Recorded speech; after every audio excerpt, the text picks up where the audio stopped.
প্রধান উপদেষ্টার কাছে ২ সংস্কার কমিশনের প্রতিবেদন, দেশকে ৪টি প্রদেশে ভাগ করার সুপারিশ বাস্তবায়নে দরকার ঐকমত্য, বললেন ডক্টর ইউনূস। সংস্কারের কথা বলে সব প্রক্রিয়া দীর্ঘায়িত করা হচ্ছে বলেছেন তারেক রহমান। মানুষের অধিকার প্রতিষ্ঠা আন্দোলন অব্যাহত থাকবে। গণ অভ্যুত্থানের ৬ মাস, ফ্যাসিবাদ বিরোধী শক্তি নিয়ে এ মাসেই আসছে শিক্ষার্থীদের নতুন রাজনৈতিক দল, প্রাধান্য পাবে জনগণের মতামত। উপদেষ্টা পরিষদ ও প্রশাসনে এখনো রয়েছে ফ্যাসিবাদের দোসররা, মন্তব্য বিএনপি নেতাদের। আন্দোলন ইস্যুতে আইন শৃঙ্খলা বাহিনীর ধৈর্যের শেষ সীমায়, বললেন স্বরাষ্ট্র উপদেষ্টা। দেখছিলেন ক্রাউন সিমেন্ট সংবাদ শিরোনাম। প্রধান উপদেষ্টা ডক্টর মোহাম্মদ ইউনূসের কাছে প্রতিবেদন জমা দিয়েছে জনপ্রশাসন ও বিচার বিভাগ সংস্কার কমিশন। জনপ্রশাসন কমিশন প্রশাসনিক ও রাজনৈতিক বিকেন্দ্রীকরণের সুফল জনগণের কাছে পৌঁছাতে পুরো দেশকে ৪টি প্রদেশে ভাগ করার সুপারিশ করা হয়েছে। বিচার বিভাগ সংস্কার কমিশন বিভাগীয় পর্যায়ে হাইকোর্টের বেঞ্চ এবং উপজেলা পর্যায়ে ম্যাজিস্ট্রেট কোর্ট নিয়ে যাওয়া স্থায়ী অ্যাটর্নি সার্ভিসের পাশাপাশি আইনজীবীদের রাজনীতি করা নিয়ে গুরুত্বপূর্ণ সুপারিশ করেছে। বুধবার বেলা ১২টার কিছু পরে রাষ্ট্রীয় অতিথি ভবন যমুনায় আসেন জনপ্রশাসন ও বিচার বিভাগ সংস্কার কমিশনের সদস্যরা। জনপ্রশাসন সংস্কার কমিশনের প্রধান আব্দুল মঈদ চৌধুরী প্রধান উপদেষ্টার কাছে কমিশনের চূড়ান্ত প্রতিবেদন তুলে দেন। কমিশনের রিপোর্টে পুরো দেশকে ৪টি প্রদেশে ভাগ করা, ঢাকা, নারায়ণগঞ্জ, গাজীপুর নিয়ে মেট্রোপলিটন সরকার গঠন, নতুন ২টি বিভাগ, প্রশাসনে অ্যাডমিন ক্যাডারের পদায়ন ৫০% নামিয়ে আনা, স্বাস্থ্য শিক্ষার জন্য আলাদা পাবলিক সার্ভিস কমিশন সহ বিভিন্ন গুরুত্বপূর্ণ সংস্কারের পরামর্শ দেওয়া হয়েছে। এরপর প্রধান উপদেষ্টার কাছে বিচার বিভাগ সংস্কার কমিশনের প্রধান বিচারপতি শাহ আবু নাইম মনিউর রহমান কমিশনের প্রতিবেদন তুলে দেন। বিচার বিভাগকে সম্পূর্ণ স্বাধীন করতে সংবিধানের বিভিন্ন সংশোধনীর পরামর্শ রয়েছে এই রিপোর্টে। এদিকে সংস্কার কমিশনগুলোর সুপারিশ বাস্তবায়ন হলে নাগরিকরা তাদের অধিকার ফিরে পাবে, মন্তব্য করেছেন প্রধান উপদেষ্টা ডক্টর মোহাম্মদ ইউনূস। দেশের মানুষের অতীত অভিজ্ঞতা হেনস্থা ও অবমাননার বলেও অভিযোগ তার। জনপ্রশাসন ও বিচার ব্যবস্থা সংস্কার কমিশনের প্রতিবেদন গ্রহণ করে তিনি এসব কথা বলেন। আমাদের যে অভিজ্ঞতা, দেশের যে অভিজ্ঞতা, এটা হলো হেনস্থার অভিজ্ঞতা, অবমাননার অভিজ্ঞতা। আমরা নাগরিক হিসেবে যে আমাদের একটা দাবি আছে, অধিকার আছে, সেটা ভুলে যাওয়ার অভিজ্ঞতা, নতজানু হওয়ার অভিজ্ঞতা। তো আশা জায়গায় যে হয়তো আমরা এটার থেকে মুক্ত হব, আমরা সত্যিকার ভাবে নাগরিক হিসেবে অধিকার ফিরে পাব, এটাই আমাদের প্রত্যাশা। এবং আপনাদের এই রিপোর্টের মাধ্যমে সে প্রত্যাশা পূরণ হোক। বিএনপির ভারপ্রাপ্ত চেয়ারম্যান তারেক রহমান জানিয়েছেন, আজ থেকে ২.৫ বছর আগে রাষ্ট্র কাঠামো মেরামতের জন্য ৩১ দফা সংস্কার প্রস্তাব দিয়েছে বিএনপি। সে সময় বিএনপি ছাড়া কেউ সংস্কারের কথা বলেনি। ফেনীর সোনাগাজীতে এক সভায় ভার্চুয়ালি যুক্ত হয়ে তারেক রহমান বলেন, সব শহীদদের আত্মার শান্তির জন্য নতুন গণতান্ত্রিক সরকার গঠন না হওয়া পর্যন্ত সংগ্রাম আন্দোলন অব্যাহত থাকবে। আজ আমাদেরকে দেখতে হবে সংস্কার করে এটি কি কোনো ষড়যন্ত্র কিনা। যদি সংস্কার করে এই বিষয়টিকে যদি দীর্ঘায়িত করা হয়, তাহলে দেশের সমস্যা বাড়বে। আমাদের যে হারে দ্রব্যমূল্যের ঊর্ধ্বগতি হচ্ছে, যে হারে বেকার সমস্যা হচ্ছে, যে হারে শিক্ষা ব্যবস্থা ভেঙে পড়ছে, যে হারে আইন শৃঙ্খলা ব্যবস্থা ভেঙে পড়ছে, যদি এই সব কিছুকে আবার জনগণের প্রত্যাশা অনুযায়ী গড়ে তুলতে হয়, যদি দ্রব্যমূল্যের ঊর্ধ্বগতির লাগাম টেনে ধরতে হয়, তাহলে অবশ্যই জনগণের সেই সরকারকে প্রতিষ্ঠিত করতে হবে। যত দ্রুত আমরা জনগণের সরকারকে প্রতিষ্ঠিত করতে পারবো, তত দ্রুত আমরা বাংলাদেশকে আমরা তত দ্রুত সমৃদ্ধির পথে নিয়ে যেতে সক্ষম হব। জুলাই গণ অভ্যুত্থানের আজ ৬ মাস। গত অগাস্টের ৫ তারিখ ছাত্র জনতার গণ অভ্যুত্থানে পতন হয় সাবেক স্বৈরাচারী প্রধানমন্ত্রী শেখ হাসিনার। পতনের পর জনরোষ থেকে বাঁচতে ওই দিন পালিয়ে ভারতে আশ্রয় নেন তিনি। গণ অভ্যুত্থানে বিজয় হয় ছাত্র জনতা সহ ফ্যাসিবাদ বিরোধী সকল শক্তির।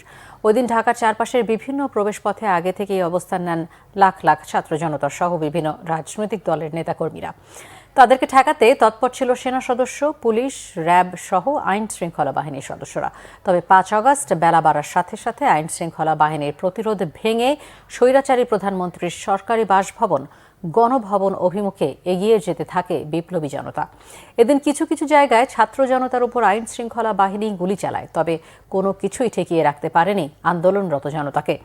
এক পর্যায়ে গণভবন অভিমুখে দুর্বার গতিতে ছুটে যেতে থাকে লাখো জনতা। জীবন বাঁচাতে বেলা 12টার দিকে সামরিক উড়োজাহাজে ভারতে পালিয়ে যান ফ্যাসিবাদের প্রকৃত স্বৈরাচারী শেখ হাসিনা। সরকারি চাকরিতে কোটা প্রথা বিলুপ্তের দাবিতে জুলাই মাসে আন্দোলন শুরু করে বৈষম্য বিরোধী ছাত্র আন্দোলন। স্বৈরাচারী শেখ হাসিনা আন্দোলন কঠোর হাতে দমাতে আইন শৃঙ্খলা বাহিনীকে গুলির নির্দেশ দেন। পুলিশের গুলিতে প্রায় 1,500 মানুষ নিহত এবং 30,000 মানুষ আহত হন। বর্তমানে গণহত্যার দায়ে স্বৈরাচারী শেখ হাসিনা সহ তার 108 জন দোষরের বিরুদ্ধে আন্তর্জাতিক অপরাধ ট্রাইব্যুনালে বিচার চলছে। এ মাসের মধ্যেই নতুন দলের নাম ঘোষণা করা হবে জানিয়েছেন বৈষম্য বিরোধী আন্দোলনে অন্যতম সমন্বয়ক হাসনাত আব্দুল্লাহ। দুপুরে রাজধানীর বাংলা মোটর নতুন রাজনৈতিক দল গঠনের জনমত সংগ্রহ কর্মসূচি শুরু নিয়ে অনুষ্ঠিত সংবাদ সম্মেলনে একথা জানান তিনি। হাসনাত আব্দুল্লাহ বলেন, প্রক্রিয়া মেনে যে কেউ দলে আসতে পারবে, উপদেষ্টা পদে থেকে কেউ কেউ দলে আসতে পারবে না। অবশ্যই উপদেষ্টা পদ থেকে পদত্যাগ করেই আসতে হবে।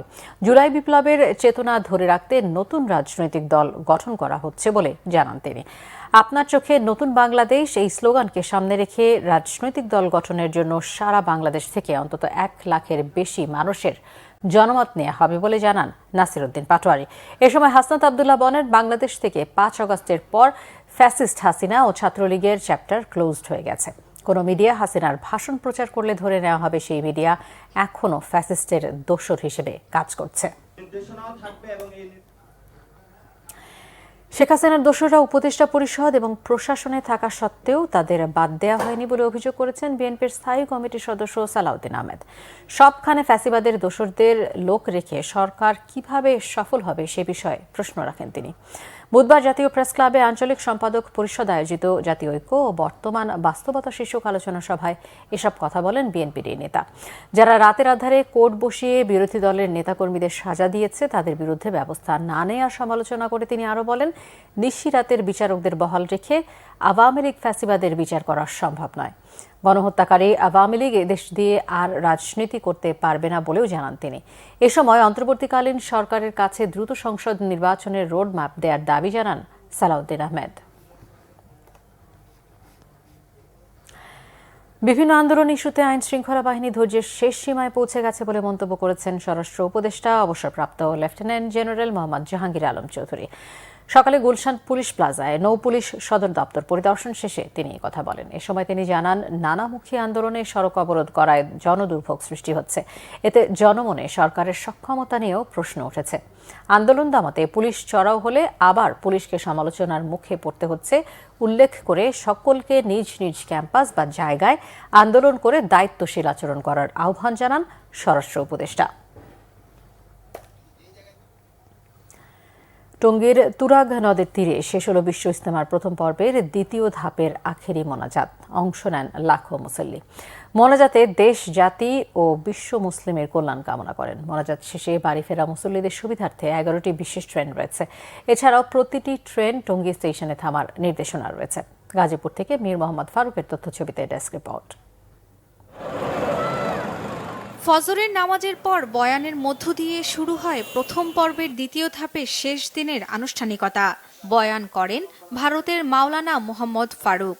এরপর কয়েক দফা বয়ান শেষে দুপুর 12:09 শুরু হয় আখিরি মোনাজাত। পরিচালনা করেন মাওলানা জুবায়ের। 22 জেলার মুসল্লিরা 40টি খিত্তায় মোনাজাতে অংশ নিয়েছেন। বিশ্ব উম্মার শান্তি কামনায় দোয়া করেছেন মুসল্লিরা। আল্লাহ তাআলার কাছে চেয়েছি সারা বিশ্বের মুসলমান শান্তিতে থাকুক এবং আমাদের বাংলাদেশের সব মুসলমান এক কাতারে চলে ইসলামের পথে যেন আমরা চলতে পারি, এই দেশের ভিতরে শান্তি আসে। আমরা যে গুনাহগার বান্দা, আমগো জানি আল্লাহ পাক এই গুনাহ মাফ কইরা জান্নাতের ফয়সালা করে। আর সমস্ত মুসলিম উম্মাকে আল্লাহ জানি মাফ করে দেয়। নিজে কিভাবে হেদায়েত পেয়ে যায়, কিভাবে আল্লাহকে চিনতে পারি, এটারই নিজে দোয়া বেশি বেশি করলাম। পুরো দুনিয়ার মধ্যে যেন হেদায়েতটা এরকম চলে আসে, পুরো দুনিয়া মানুষ যাতে হেদায়েত পায়, আল্লাহ তাআলা সেটা চায়, সেটা আমাদের কামনা। আগত মেহমানদের দুর্ভোগ লাঘবে বিভিন্ন পয়েন্টে বাস ও 11টি স্পেশাল ট্রেনের ব্যবস্থা করা হয়েছে বলে জানিয়েছে পুলিশ। এই মাঠটিকে আগামী 6 তারিখে ওনাদের কাছ থেকে বুঝে নেব। 8 তারিখে আমরা এই মাঠটি সাদ গ্রুপের কাছে বুঝিয়ে দেব, ওনারা মাঠ প্রস্তুত করবে। সেই সময়ও আমরা পর্যাপ্ত নিরাপত্তার মাধ্যমে, নিরাপত্তা চাদরের মাধ্যমে মুসল্লি ভাইদেরকে নিরাপত্তা দিতে পারবো। 8 দিন বিরতি দিয়ে আগামী 14ই ফেব্রুয়ারি থেকে 16ই ফেব্রুয়ারি পর্যন্ত হবে ইজতেমার দ্বিতীয় পর্ব।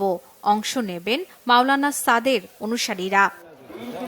শর্মিলা কেয়া, বাংলা ভিশন নিউজ ডেস্ক। কুমিল্লায় যৌথ বাহিনীর হাতে আটকের পর নির্যাতনে যুবদল নেতা তৌহিদুল ইসলাম নিহত হওয়ার ঘটনায় 6 জনের নাম উল্লেখ করে মামলা হয়েছে। সকালে নিহত তৌহিদুলের স্ত্রী ইয়াসমিন নাহার কুমিল্লা কোতোয়ালি মডেল থানায় মামলাটি করেন। মামলায় বলা হয়, আসামিদের সঙ্গে নিহত যুবদল নেতার পরিবারের জমি জমা নিয়ে দীর্ঘদিন ধরে বিরোধ রয়েছে। এরা সবাই নিকটাত্মীয়। এছাড়া অজ্ঞাত পরিচয়ে আসামি করা হয়েছে 20-25 জনকে। তারা সাদা পোশাকধারী ও সেনাবাহিনীর পোশাক পরিহিত ছিলেন বলে উল্লেখ করা হয়। গত বৃহস্পতিবার রাতে যৌথ বাহিনী ধরে নিয়ে যাওয়ার পর শুক্রবার দুপুরে স্বজনদের মৃত্যুর খবর জানানো হয়। নিহত তৌহিদুল ইসলাম কুমিল্লা আদর্শ সদর উপজেলার 5 থুবি ইউনিয়ন যুব দলের আহ্বায়ক ছিলেন। বাংলা ভিশনের কুয়াকাটা প্রতিনিধি ও কুয়াকাটা পৌর যুব দলের সাধারণ সম্পাদক জহিরুল ইসলাম মিরনকে কুপিয়ে গুরুতর জখম করেছে দুর্বৃত্তরা। রাজধানীর এভারকেয়ার হাসপাতালে তাকে ভর্তি করা হয়েছে। মঙ্গলবার দিবাগত রাত 12:30টার দিকে একদল সশস্ত্র দুর্বৃত্ত কুয়াকাটা পৌরসভায় নিজ বাসার সামনে তার উপর হামলা চালায়। স্বজন ও স্থানীয়রা মুমূর্ষ অবস্থায় তাকে উদ্ধার করে কলাপাড়া হাসপাতালে নিয়ে গেলে জরুরি বিভাগে চিকিৎসা শেষে উন্নত চিকিৎসার জন্য তাকে বরিশাল থেকে পরে ঢাকায় পাঠান চিকিৎসকরা। রাজধানীর এভারকেয়ার হাসপাতালে ভর্তি করা হয়েছে মিরনকে। এদিকে দোষীদের গ্রেফতার ও শাস্তির দাবিতে মানববন্ধন ও বিক্ষোভ করেছেন সাংবাদিক সহ বিভিন্ন শ্রেণী পেশার মানুষ। এর আগে বিভিন্ন স্কুল কলেজের শিক্ষার্থীরা বিক্ষোভ মিছিল নিয়ে শহরের প্রধান প্রধান সড়ক প্রদক্ষিণ করে। তরুণ প্রজন্মকে মাদক থেকে দূরে রেখে উৎপাদনশীল কাজে যুক্ত রাখতে এবং খুলনাবাসীকে নির্মল আনন্দ দেওয়ার লক্ষ্যে রূপসা নদীতে বর্ণাঢ্য নৌকা বাইচ প্রতিযোগিতা হয়েছে। এসো দেশ বদলায়, পৃথিবী বদলায় এই স্লোগানে তারুণের উৎসব 2025 উদযাপনের অংশ হিসেবে দুপুরে রূপসা নদীর 1 নম্বর কাস্টমস ঘাট থেকে খান জাহান আলী সেতু পর্যন্ত এই নৌকা বাইচ হয়। এর আগে সকালে এ উপলক্ষে পুলিশের বাদক দল সহ বিভিন্ন শিক্ষা প্রতিষ্ঠানের শিক্ষার্থীদের নিয়ে একটি বর্ণাঢ্য র্যালি বের হয়। প্রধান অতিথি ছিলেন যুব ও ক্রীড়া মন্ত্রণালয়ের সচিব মোহাম্মদ রেজাউল মাকসুদ জাহিদি। খুলনা বিভাগীয় কমিশনার মোহাম্মদ ফিরোজ সরকার এতে সভাপতিত্ব করেন।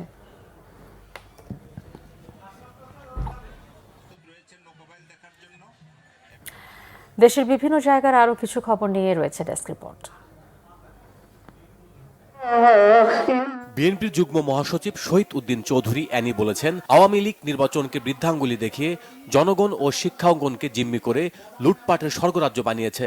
দুপুরে লক্ষ্মীপুর রামরতন বহুমুখী আদর্শ উচ্চ বিদ্যালয়ের বার্ষিক ক্রীড়া প্রতিযোগিতা ও পুরস্কার বিতরণ অনুষ্ঠানে প্রধান অতিথির বক্তব্যে তিনি একথা বলেন। সাতক্ষীরা জেলা বিএনপির নবগঠিত কমিটিকে শুভেচ্ছা জানিয়েছেন নেতাকর্মীরা। দুপুরে শহরের কাটিয়া আমতলা এলাকায় এ সময় উপস্থিত ছিলেন বিএনপি ও সহযোগী সংগঠনের নেতাকর্মীরা। আওয়ামী লীগের বিরুদ্ধে নাটোরে অবস্থান কর্মসূচি ও বিক্ষোভ মিছিল করেছে বৈষম্য বিরোধী ছাত্র আন্দোলনের শিক্ষার্থীরা। সকালে স্থানীয় প্রেস ক্লাব চত্বরে এতে অংশ নেন জেলা কমিটির নেতাকর্মী সহ ছাত্র জনতা। গণ অভ্যুত্থানের শহীদদের তথ্য সম্বলিত দ্বিতীয় স্বাধীনতার শহীদ শীর্ষক স্মারকের মোড়ক উন্মোচন করা হয়েছে রাজশাহীতে। নগরের একটি কমিউনিটি সেন্টারে এতে ভার্চুয়ালি যোগ দেন জামাতে ইসলামীর আমির ডাক্তার শফিকুর রহমান। দিনব্যাপী পরিষ্কার পরিচ্ছন্নতা ও বৃক্ষরোপণ অভিযান পরিচালনা করা হয়েছে ঠাকুরগাঁয়ে। সকালে জেলা প্রশাসন চত্বরে এই কর্মসূচির উদ্বোধন করেন জেলা প্রশাসক ইশরাত ফারজানা। জাতীয় গ্রন্থাগার দিবস উপলক্ষে র্যালি ও আলোচনা সভা হয়েছে ময়মনসিংহে। আলোচনা সভায় বক্তব্য রাখেন জেলা প্রশাসক মফিদুল আলম সহ অন্যরা। 3 দিনব্যাপী কৃষি মেলার উদ্বোধন করা হয়েছে টাঙ্গাইলে। জেলা কৃষি সম্প্রসারণ অধিদপ্তরের আয়োজনে মেলার উদ্বোধন করেন জেলা প্রশাসক। বিশেষ চাহিদা সম্পন্ন অটিজম শিশুদের মনোবিকাশের জন্য চিত্রাঙ্কন প্রতিযোগিতা ও পুরস্কার বিতরণী হয়েছে নেত্রকোনায়। সকালে শহরের কুরপার এলাকায় এতে বক্তব্য রাখেন জেলা সমাজসেবা কার্যালয়ের সহকারী পরিচালক Harun or Rashid. Bangla vision news desk. সংবাদ শেষ করব ক্রাউন সিমেন্ট শিরোনামগুলো আরও একবার জানিয়ে। প্রধান উপদেষ্টার কাছে 2 সংস্কার কমিশনের প্রতিবেদন, দেশকে 4টি প্রদেশে ভাগ করার সুপারিশ বাস্তবায়নে দরকার ঐক্যমত্য, বললেন ডক্টর ইউনূস। সংস্কারের কথা বলে সব প্রক্রিয়া দীর্ঘায়িত করা হচ্ছে বলেছেন তারেক রহমান। মানুষের অধিকার প্রতিষ্ঠা আন্দোলন অব্যাহত থাকবে। গণ অভ্যুত্থানের 6 মাস, ফ্যাসিবাদ বিরোধী শক্তি নিয়ে এই মাসেই আসছে শিক্ষার্থীদের নতুন রাজনৈতিক দল, প্রাধান্য পাবে জনগণের মতামত। উপদেষ্টা পরিষদ ও প্রশাসনে এখনো রয়েছে ফ্যাসিবাদের দোসররা, মন্তব্য বিএনপি নেতাদের। আন্দোলন ইস্যুতে আইন শৃঙ্খলা বাহিনীর ধৈর্যের শেষ সীমায়, বললেন স্বরাষ্ট্র উপদেষ্টা। এই ছিল এখনকার মতো। পরের সংবাদ সন্ধ্যা 7:30টায় দেখার আমন্ত্রণ রইল। এছাড়া বাংলাভিশন সংবাদ ও সংবাদ সংশ্লিষ্ট অনুষ্ঠান দেখতে ভিজিট করুন www.bbnews24.com ও facebook.com/banglavisionnews এবং সাবস্ক্রাইব করুন youtube.com/banglavisionnews। ধন্যবাদ সবাই।